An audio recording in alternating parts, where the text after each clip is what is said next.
لیکن سنیوں کدھر کھو گئے میں اور آپ؟ میرے اعلیٰ حضرت کا عقیدہ سنو. فاضل بریلوی اندر نہیں گئے، حالانکہ حضور علیہ السلام کا فرمان موجود ہے کہ اولاد آدمی کو بزدل کر دیتی ہے، اولاد کے ہاتھوں بندہ کمزور ہو جاتا ہے. اندر نہیں گئے، وہیں کھڑے رہ کے کہنے لگے اماں میرا ایک بیٹا ہے، میرا 1000 بھی ہو تو میں سارا نبی پاک کی شریعت پہ قربان کر دوں، لیکن کسی باوے کی میں غلط بات ماننے کو تیار ہے.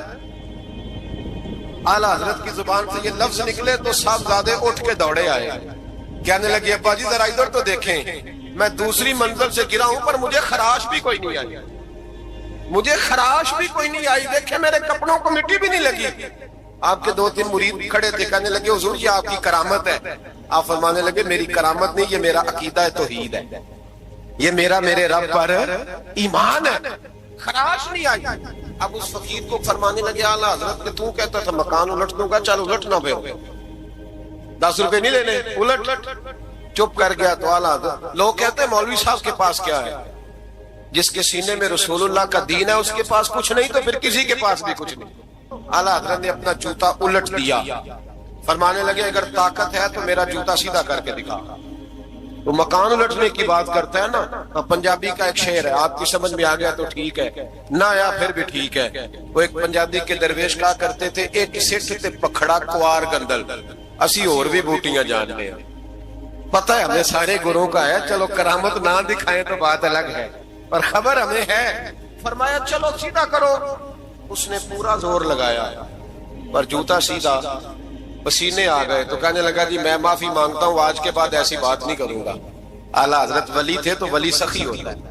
جیب سے ہاتھ نکالے، فرمایا تو 10 مانگتا تھا، اللہ 20 لے کے جا، لیکن غیر شرعی بات خدا را بس. جو ہمیں ہمارے بزرگوں نے نظریات دیے ان پر قائم رہو. اعلیٰ حضرت موجود تھے مدینہ شریف میں. اس زمانے میں نا نبی پاک کے گنبد کے سامنے کھجوروں کے 2 درخت ہوتے تھے، کھجوروں کے 2 درخت. شعراء سارے بیٹھے تھے تو شاعر جو ہوتا ہے نا وہ تشبیہ دیتا ہے بعض اوقات. تو شاعر نے شعر کہا، کہنے لگا یوں ہے درخت حضرت والا کے سامنے. توجہ ہے میری بات؟ حضور کے گنبد کے سامنے کھجوروں کے 2 درخت ہیں. شاعر نے شعر لکھا، یوں ہے درخت حضرت والا کے سامنے، مجنو کھڑا ہو خیمہ لیلا کے سامنے. اعلیٰ حضرت فرمانے لگے یہ شعر میرے نبی پاک کی شان کے لائق. فرمانے لگے تم نے حضور کے خیمے کو، نبی پاک کے گنبد کو لیلا کا خیمہ بنا دیا، یہ کیا بات ہوتی؟ تو لوگ مانتے بھی نہیں، نہ وہ بھی نہ مانے. کہنے لگے جی اعتراض کرنا آسان ہے، شعر کہنا مشکل ہے، آپ بتائیں شعر کیسے کہنا چاہیے. فرمایا لفظ وہ کہو جو حضور کی شان کے لائق ہے، جو شان کے لائق نہیں وہ لفظ نہ کہو. شعر کیا کہا؟ کہنے لگے یوں ہے درخت حضرت والا کے سامنے، مجنو کھڑا ہو خیمہ لیلا کے سامنے. اعلیٰ حضرت فرمانے لگے غلط ہے تشبیہ. کہا جی آپ بتا دیں. تو اعلیٰ حضرت فرمانے لگے سنو پھر، یوں ہے درخت حضرت والا کے سامنے، قدسی کھڑے ہیں عرش معلا کے سامنے.